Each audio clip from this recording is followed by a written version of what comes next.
여러분 안녕하십니까? 채널K 뉴스입니다.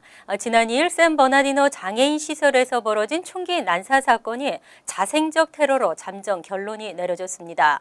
경찰은 용의자 부부 외 제3의 인물이 존재할 가능성에 무게를 두고 수사를 진행하고 있습니다. FBI는 총기 난사 용의자 사에드 파룩과 부인 타지크 말리크의 행적과 증거물, 주변 인물 조사, 해외 테러 단체와의 온라인 교신 증거 등을 통해 이번 사건을 테러 행위로 결론 내렸다고 밝혔습니다. 또 제3의 인물이 존재할 가능성에 무게를 두고 수사력을 모으고 있는 것으로 알려졌습니다. 수사관들은 특히 파룩의 옛 거주지 근처의 이웃집을 압수수색한 것으로 확인됐습니다. 이 집에 살고 있는 남성은 파룩과 친구 사이인 엔르크 마르케스라는 인물로 파룩 부부가 범행에 사용한 공격용 자동소총과 권총, 실탄 수천여 발을 구입하는 과정에 관여한 것으로 파악되고 있습니다.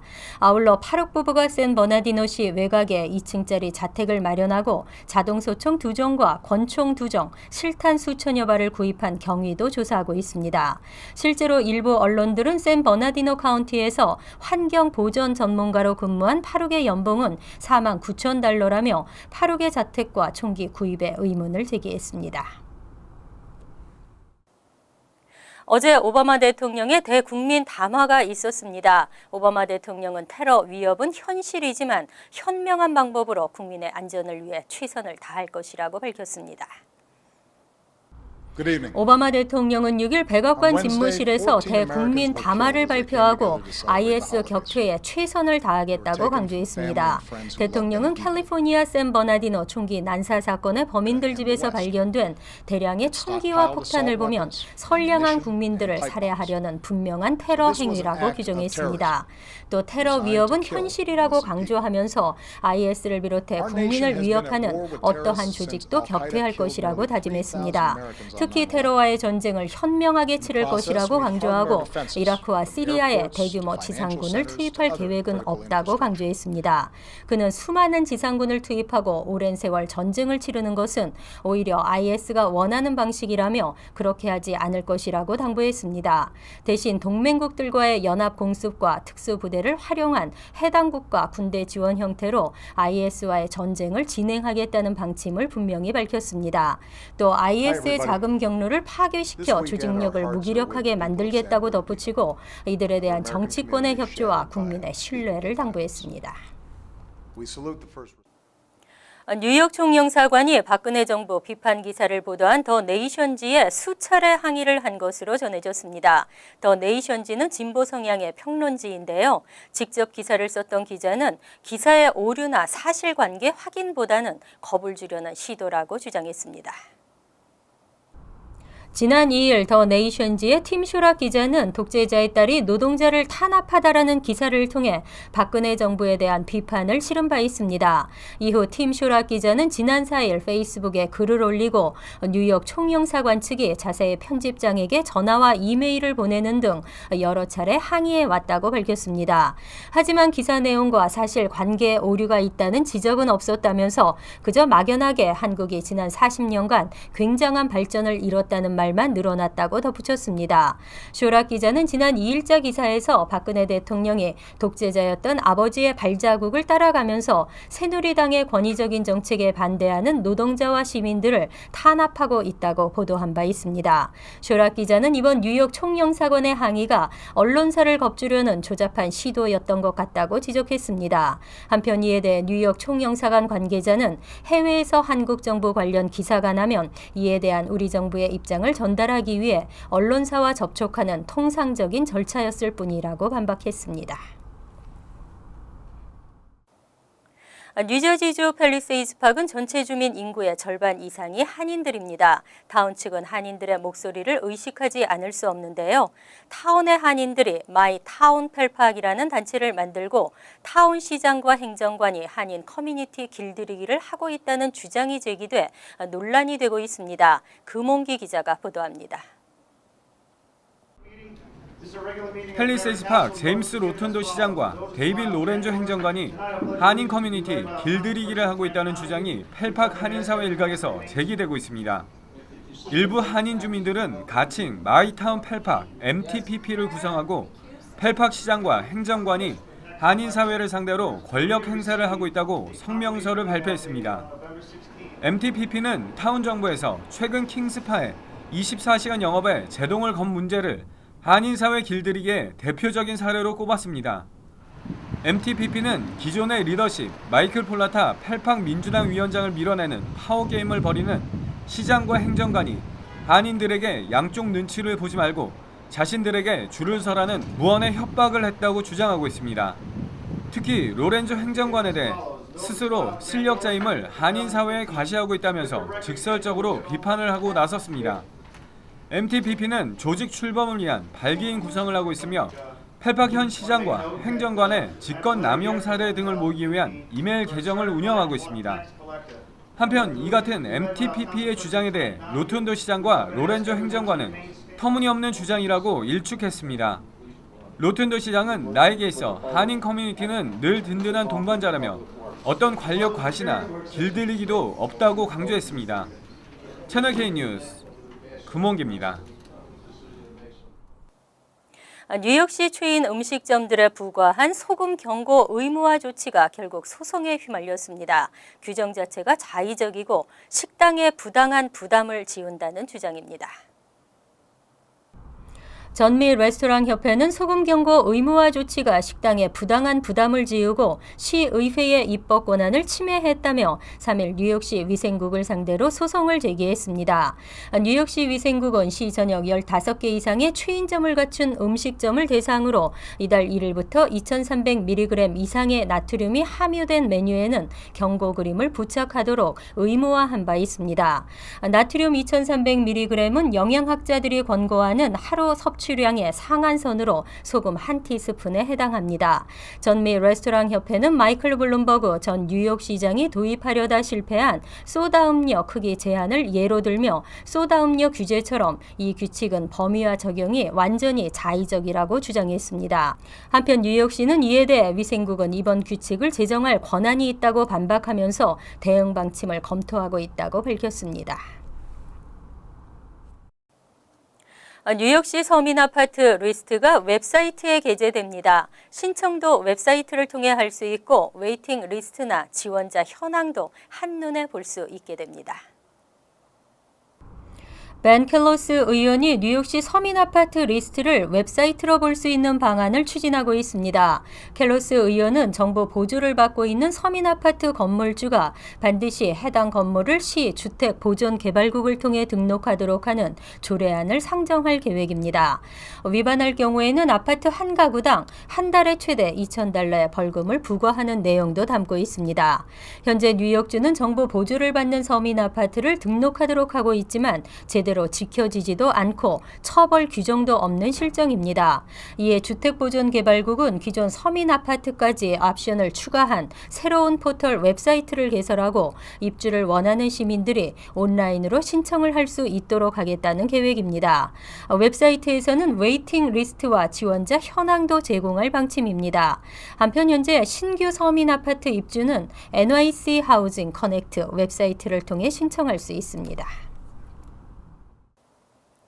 은퇴 시기와 상관없이 자신의 능력과 상황에 따라 일을 하고 싶은 65세 이상 노인들이 많은 것으로 나타났습니다.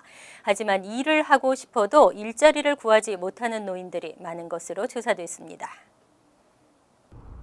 2014 아메리칸 커뮤니티 서베이 통계에 따르면 지난해 퀸즈의 65에서 74세 노인 16만 2,148명 가운데 22.4%가 고용 상태인 것으로 추정됐습니다. 75세 이상의 경우는 13만 8,737명 중 4.6%가 여전히 일을 하고 있는 것으로 조사됐습니다. 뉴저지주 최대 한인 밀집 지역인 팰리세이드 파크에서는 지난해 65에서 74세 노인 1,512명 가운데 24.9%가 고용 상태로 추정됐습니다. 75세 이상은 1,005명 중 9.3%가 일을 하고 있는 것으로 나타났습니다. 통상 은퇴 시기로 여겨지는 65세가 지나도 75세 전까지 약 4명 중 1명은 계속 일을 하고 있다는 의미입니다. 그 밖에 포트리의 경우는 65에서 74세 3,638명 중 30.5%, 리오니아는 40.4%가 고용 상태로 추정됐습니다. 75세 이상 인구 중에서도 13.4%가 여전히 일을 하고 있는 것으로 나타났습니다. 하지만 일하기를 원하는데도 일자리가 없는 노인 인구 비율도 상당했습니다. 퀸즈의 경우 65에서 74세 가운데 7.6%가 고용 시장에 나와 있지만 실직 상태인 것으로 추정됐고 펠팍은 9.8%, 리치필드는 35.8%에 달했습니다. 연말연시를 맞아 한국으로 보내는 택배 상품에 대한 세관 검색이 엄격해지고 있습니다. 관세는 물론 벌금까지 지불하는 한인들이 속출하고 있습니다. 지난 9월부터 한국행정자치부와 관세청, 환경부, 식품의약품안전처와 산업통상자원부 산하 국가기술표준원 등 정부기관들은 불법 수입물품 반입을 선별하고 차단하기 위해 상시 협업 검사 체계를 가동하고 있습니다. 이에 따라 실제 물품 가격을 거짓으로 기입했다 적발되는 건수가 크게 증가하고 있습니다. 택배업계에 따르면 한국으로 물품을 보낼 때는 품목별 규정에 대해 자세히 확인하고 서류 작성 때 품명과 수량, 가격 등을 정확히 기재해야 합니다. 세금을 피하기 위해 실제 금액과 다른 금액을 기입하면 상당한 액수의 벌금 폭탄을 맞을 수도 있습니다. 이 과정에서 수취인이 벌금을 지불할 수도 있기 때문에 각별한 주의가 요구되고 있습니다. 한미 FTA가 발효되면서 배송비를 포함해 $200 이하인 물품은 원산지와 관계없이 모두 관세 면제 대상입니다. 하지만 의류의 경우에는 $200 이하라도 관세 13%, 부가가치세 10%가 부과되고 신발 및 화장품은 관세 8%, 부가가치세 10%가 부과됩니다. 20년 건설 외길을 걸어온 연합건설이 올해 건설 시공상을 수상했습니다. 이 상은 퀸즈 브롱스 빌딩 어소시에이션이 수상하는 상인데요. 건설과 설계의 전문성과 기술력을 인정받았다는 데서 의미가 큽니다. 퀸즈 브롱스 빌딩 어소시에이션은 지난 5일 더글라스 맨에서 열린 시상식에서 209 노던 블로바드에 위치한 42,000 스퀘어핏 규모의 2층 건물을 시공한 연합건설 황혁근 대표와 이규면 건축 설계사에게 올해 건설상을 수여했습니다. 연합건설의 황혁근 대표는 고객의 요구를 세심하게 듣고 이를 프로젝트 기초 설계에서 마무리 단계까지 반영하고 있다며 이런 신념을 가지고 사업을 이어왔는데 이번 상을 타게 돼 기쁘다고 수상 소감을 밝혔습니다. 연합건설은 지난 20년간 건설 분야에서 중장비를 운영하며 기초공사를 전문으로 성장해왔으며 오랜 경험과 신뢰로 건설업계에서 활약하고 있습니다. 이어서 LA 지역 한인사회 소식입니다. 연말이면 울려 퍼지는 사랑의 종소리 구세군 자선 냄비가 타운 곳곳에 등장했습니다. 시민들은 바쁜 와중에도 따뜻한 마음을 담아 사랑을 전하며 한인사회 모두에게 따뜻한 연말이 되기를 희망했습니다. 김지은 기자의 보도입니다. 안녕하세요. 겨울과 함께 올해도 어김없이 등장한 빨간 자선 냄비. 온정의 손길을 기다리는 구세군의 종소리가 거리 가득 울려 퍼집니다. 구세군 나성교회는 지난달 19일부터 김스 전기를 비롯한 LA 한인타운 5곳에 구세군 냄비를 설치했습니다. 35년째 이렇게 매년 자선 냄비 행사를 진행 중입니다.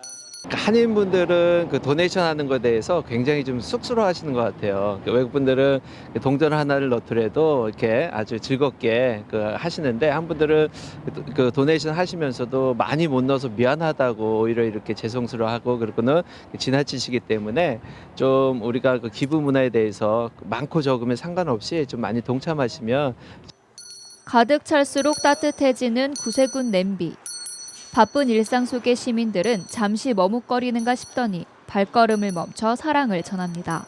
마음이 쉐어링 마음이 좀 없어가지고 항상 제가 어떤 마음이든지 간에 이렇게 구세군 냄비를 보면은 하려고 노력하고 있어요. 나누고자 하는 마음이요. 가던 길을 되돌려 구세군 냄비에 온정을 담기도 합니다.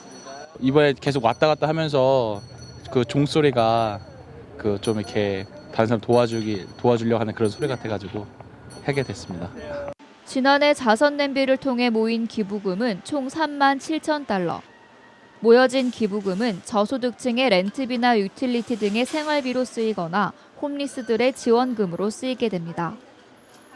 구세군 자선 냄비는 크리스마스 이브인 오는 24일까지 LA 한인타운 5곳에서 계속됩니다.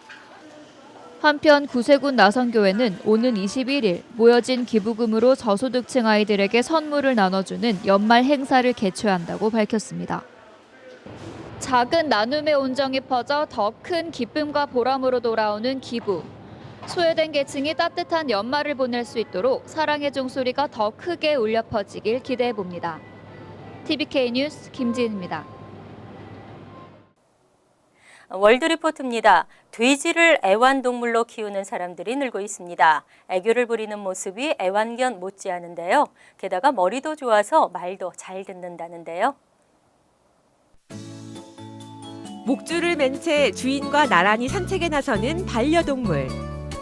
그런데 흔히 볼 수 있는 반려견이 아니라 들창포가 돋보이는 미니 돼지입니다. 짧은 꼬리를 세차게 흔들며 킁킁대는 모습에 행인들은 가던 길을 멈춰 섭니다. 통통한 몸에 앙증맞은 원피스까지 갖춰 입고 주인의 무릎팍을 파고드는 모습은 반려견과 다를 바 없습니다. 완전히 자라도 키가 50cm밖에 안 되는 미니 돼지는 최근 세계 곳곳에서 애완동물로 인기를 끌고 있습니다. Un bebecito de estos y por eso es negrita y la queremos mucho. Es imposible no enamorarse de ellos.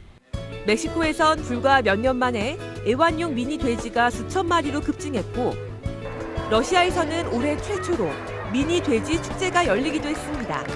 Больше, чем собаки, потому что собачки тоже, мне кажется, были с раннего детства, но со свинкой ничего не сравнится. 미니 돼지를 키우는 사람들은 돼지가 지저분하고 미련한 동물이라는 건 편견일 뿐이라고 일축합니다. 돼지들은 땀샘이 없어 냄새가 나지 않고 저자극성 피부라 알레르기를 일으킬 위험도 적다는 겁니다. 지능도 높은 편이라 여러 가지 훈련도 가능합니다. 먹을 것을 제때 주지 않으면 꽥꽥 소리를 지르기도 하지만 대개는 온순하고 사람을 잘 따릅니다. En México, debido a que nuestra sociedad está cambiando.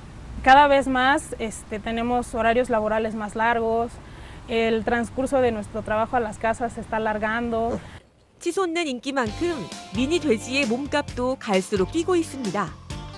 크기와 털 색깔에 따라 몇십만 원부터 최고 200만 원을 호가합니다.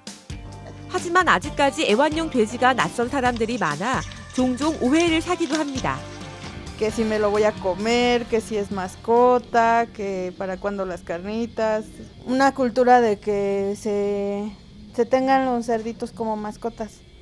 미니 돼지의 매력에 푹 빠진 사람들은 식용 돼지와 미니 돼지는 엄연히 다른 동물이라며 명확히 구분해야 한다고 입을 모으고 있습니다. 간추린 소식입니다. 미 전역 9개 주에서 52명에 달하는 이콜라이 환자가 발생했습니다. 멕시칸 프랜차이즈 식당 치폴레에서 발생한 것으로 추정되는 이콜라이 식중독 감염 환자는 현재 뉴욕주에서는 1명에 불과합니다.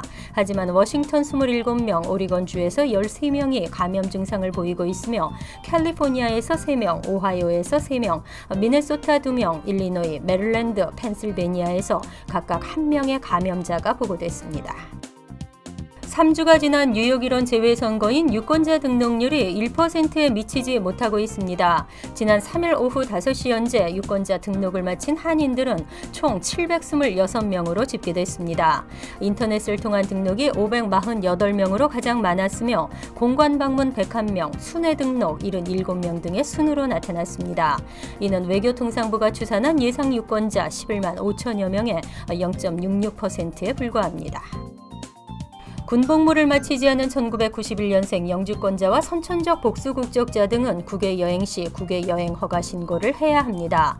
또 영주권자 혹은 시민권자인 부 또는 모와 거주하는 자 혹은 부모와 같이 5년 이상 거주자 등은 37세까지 국외 여행 허가를 받을 수 있습니다. 국외 여행 허가 신고는 만 24세가 되는 해 1월 1일부터 12월 31일까지 할 수 있으며 올해는 1991년생이 해당됩니다. 신고를 하지 않을 경우 병무청으로부터 고발 조치될 수 있습니다. 토니 아벨라 뉴욕주 상원 의원이 한국어에 능통한 보좌관을 모집합니다. 신청 자격의 한인이라는 제한은 없으나 한국어를 능통하게 쓰고 말할 수 있어야 하고 대학 졸업 이상의 학력을 갖춰야 합니다. 보좌관직은 아벨라 의원의 의정 업무를 돕고 커뮤니티 행사 등에 참석하며 커뮤니티 지도자들과의 유대 증진을 도모하고 각종 프로젝트를 담당합니다. 환율과 증권 소식입니다.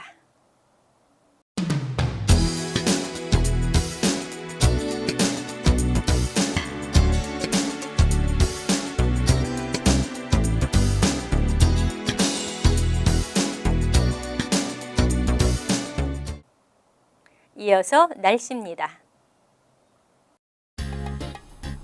화요일은 맑겠지만 오후 늦게부터는 차차 흐려지겠습니다. 낮 최고 기온은 48도, 섭씨 9도, 밤 최저 기온은 34도, 섭씨 1도로 예상됩니다. 수요일은 맑다가 흐리다를 반복하는 날씨가 예상됩니다. 목요일은 포근한 가운데 간간히 구름이 끼겠습니다. 금요일도 포근한 날씨가 이어지면서 대체로 흐리겠습니다.